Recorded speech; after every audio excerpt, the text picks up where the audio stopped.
Then, 2,000 years later, why aren't we doing so? Because the healer has been educated and the substance he used is artificial. And he is totally unaware of that. Why? Because he learned his craft from an armchair position. They call it armchair research, not field research. And that is very, very vitally important to know the herb from a field perspective, from a field position. Why? Because in the year of 1983, I sent Mr. Adisa Akil to St. John Herb Store in Silver Spring, Maryland, and asked him to buy me a pound of bugleweed. Why did I want the bugleweed? Because someone came to me with a very bad heart problem. They call it mitral stenosis. The weakening of the muscle of the heart also exists. I said, buy me a pound of bugleweed because I have to address this particular disease. When Adisa came back with the bugleweed, I opened the bag. I said, where is the bugleweed? He says, in the bag. I said, no, that is not bugleweed. What is it? I said, that's blue vervain. How do you know? Because I tasted it and it's sweet and I could look at it. That's why I could tell. I didn't learn herbs reading a book. That's what the herbalist does in New York and the United States. So I said, take me back to the store. So he took me back to St. John Herb Store. And there, the young lady, which was black, said to me, well, how do you know that this isn't bugleweed? My boss been selling herb for 25 years. I said, young lady, your boss may be selling herb for 125 years. This isn't bugleweed. Call your boss. The boss came. What's the problem? I said, I don't think there's a problem. There's never been a problem with me. I just don't have those things. But you sold me something that was supposed to be one thing is another. How do you know? Because I know. This is not bugleweed. Bugleweed is bitter. Bitter as gall, and this is sweet. And bugleweed has, in intervals of an inch, has a little ball on the plant. A little ball. Every inch it has a little ball. This has no ball. I said, would you please go and see if the bag that was sent to you that said blue vervain could possibly be the bugleweed? And she goes inside, and guess what happened? The bags were mislabeled. And she apologized.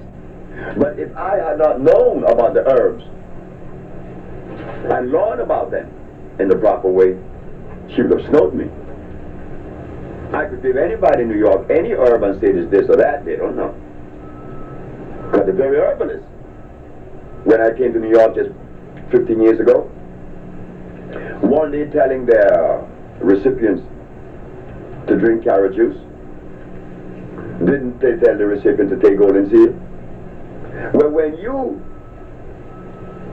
do such a thing, you're showing and telling the world that you don't know what you're doing. And this is what happened to me when I went on WLIB. And I told the audience at WLIB that carrots were artificial. They all denied me. 1 year later, when Nova came up with the program, that not only was it artificial, they showed that it was made by crossing the Queen Anne lace and the wild yam. You do not mix herbs unless they belong to the same balance. What do I mean by that? I mean this. In the kingdom of life, a yarrow plant, which is known as the Queen Anne lace, could only and will only pollinate another Queen Anne lace. Why? Because the pollen carries the same amount of valence as the other. And through that process we know as chemical affinity, they join. Now, there is another mixture that we are totally unaware of besides the natural one, which is chemical affinity. The other one is a mechanical mixture. What is a mechanical mixture? A mechanical mixture is when you cut a sliver in a plant, like the Queen Anne lace, and you cut a sliver in another plant, and you take out the heart of the stem, and you put it inside the queen anne lace, and you tape it. That is hybridization. Black people knows nothing about this. And now this plant produces something other than what it was originally. Because now you're uniting queen anne lace with wild yam. You don't get the wild yam or the queen anne lace. You get what? A carrot. They went further to show that it was made in Holland. And little before that article came out, I had returned to the drawing board to find this carrot. I knew it was artificial. Why? Because it doesn't produce seed to reproduce itself. Carrot just does not produce a seed that reproduces itself. So I knew it was artificial. And beside that, it contains starch. When I go back to do my research, guess what I found? That the German made the lamb, the German made the barley. I said, oh no. This is why the Arabs are so indebted to Germany. Because the German make the Arab food. The Arabs has no food, you know. Arabia never had food. Arabia doesn't have food now. Nowhere in Arabia you find natural food. Everything the Arabs eat, the very Quran that they read came out of Germany. Also their food. If the German removed their food from the Arab, they starve to death. Oh, this is nasty, isn't it? Oh, yes, it is. It's treacherous. You know what we're going to do? We're going to take a slight break here, and then we're going to continue. So if anybody has any questions, write it down. Get it ready, because we got about hit date.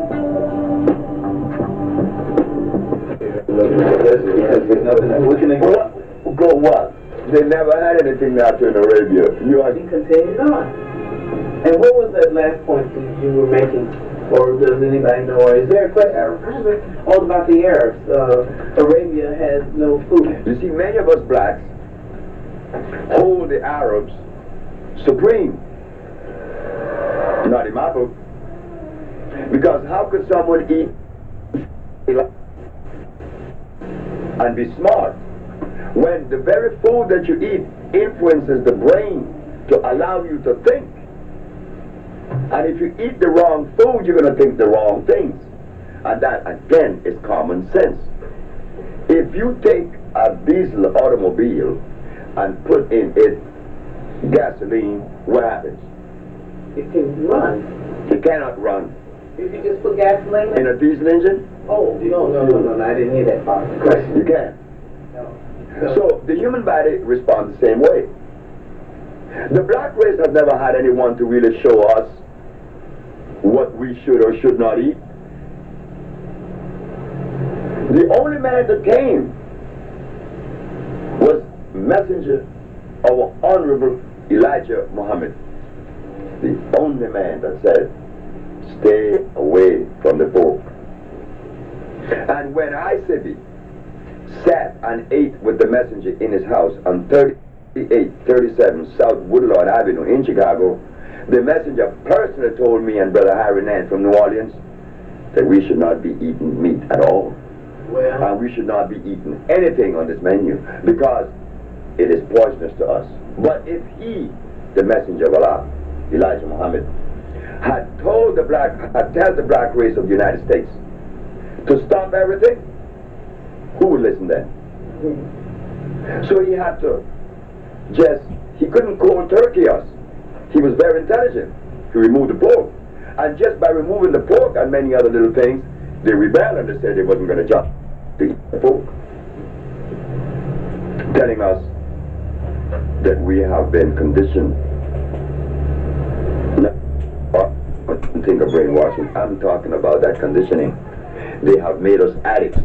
Which black person in America eats food that is consistent with their African ancestry? Don't even go there, because none. Then we go to the Maya, Honduras, where I was born, this Latin American country. I asked a question to one of the guides that take the tourists in and out the ruins and explaining about the Maya. I asked him, "Sir, do you mind if I ask a question?" He said, "No." "What did the Maya eat?" A lady who was part of the tour, the group, jumped up and said, "Corn, of course." The man looked at me and looked at the lady and said, "Lady, if the Maya ate corn, this man here would not have asked that question. He would have known that.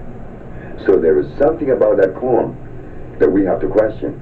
Oh, no, no. Then he turned back to me and he said, "You heard that guy?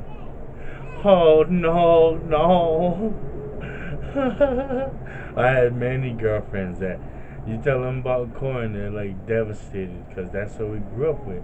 I know I grew up in the hood and you ate corn. You ate a lot of corn. Tell me shit, you ate a lot of corn, you ate a lot of spaghetti, Simon. It's just what you did. So that was hilarious. Let me go back and see. jumped up and said, "Corn, of course." The man looked at me and looked at the lady and said, "Lady, if the Maya ate corn, this man here would not have asked that question. He would have known that. So there is something about that corn that we have to question." Oh, no. Then he turned back Oh, to no, me not and corn. he said, "What did they eat?" I said, I could begin with the teosinte, the cabrote, the chipiling. These are natural green that grows in the forest of Honduras. Natural green that grows in the forest. The teosinte is a plant that produces a kernel that looks like a corn, but the difference is it is non-starch.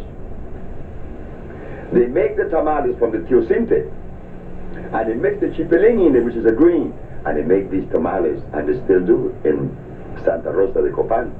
And when you all come to Honduras, I will introduce you guys to these tamales. Eggs, pork, cows. Why? Because these things did not exist in Honduras when Christopher Columbus came. They only ate those things that were natural. But the guy knew that he didn't know what the Maya ate. And how many Africans in Africa knows what their ancestors ate? They don't know. What does the African eat today? Rice. That's all they have. And rice is a poison. Chicken. Not only is it starch, and it is because it contains, and it converts into carbonic acid, but it contains cyanide. Well, how is it those little, I was going to say something wrong here. Burmese people, like Chinese, Japanese, them people, how they eat it every day? Well, what about that? Because they eat it every day. Are they the healthiest people on the planet? You never seen a Chinese or a Japanese walk straight. His spine just cannot hold up straight. He always walks with a drop in his spine. He just can't do it. He eats nothing but starch. The Chinese should give credit, and a lot of credit, to the Italian that went down there. What is his name? Marco Polo. Because at least he took them the wheat kernel that they could make their noodles. Before this man, what is his name? The Italian Marco Polo, Chinese could make noodles. So what about their Buddhist monks or whatever, Confucius? But they were still eating the same poison. What else do they have to eat? There's only one man came out of China that understood that. Was Dr. Li Cheng Fu. Dr. Li didn't eat anything that grew under the ground. No, he didn't. He just didn't do that. And Dr. Li, according to the history, lived 125 years. You see? 165 years. And he died here in New York. Or he was recorded in New York. He died in China. But he was a Chinaman that I respect. Like when I go to India, I talk to Raja Gopalachari. He's a friend of mine who lives in Calcutta. And he look at all the Indians and say they all are dead. I said, why? Look at what they eat. I said the same I say about Africa. That's why there isn't one African leader that I respect. I can't respect any African leaders because I know his head is confounded. Why? Because look at what he eats. Is fish good? Fish rots in the intestines. Oh. That's where the worms go. Oh, exactly right. Anything that walk, crawls, swim, or fly, and that has a head should not enter my system. They said have a face. That's what Valentine said Saturday. Anything that has a face, leave it alone. But he does worse than that. Because he recommends things that are more acid than that which you eat that have a head. Speaking of that, Dr. Sam, I want to ask you some questions. My name is Marcus Scott Lewis. I'm just a humble, burned out, recovering activist, writer, and poet.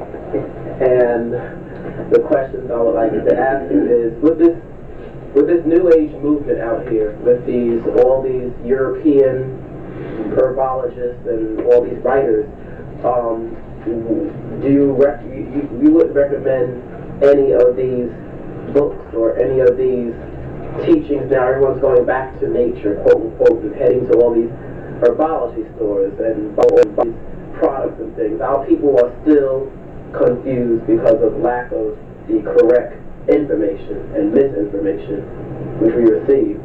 So could you give us a little starter on what we should be doing and what things we need to stay away from? Heading to the forest.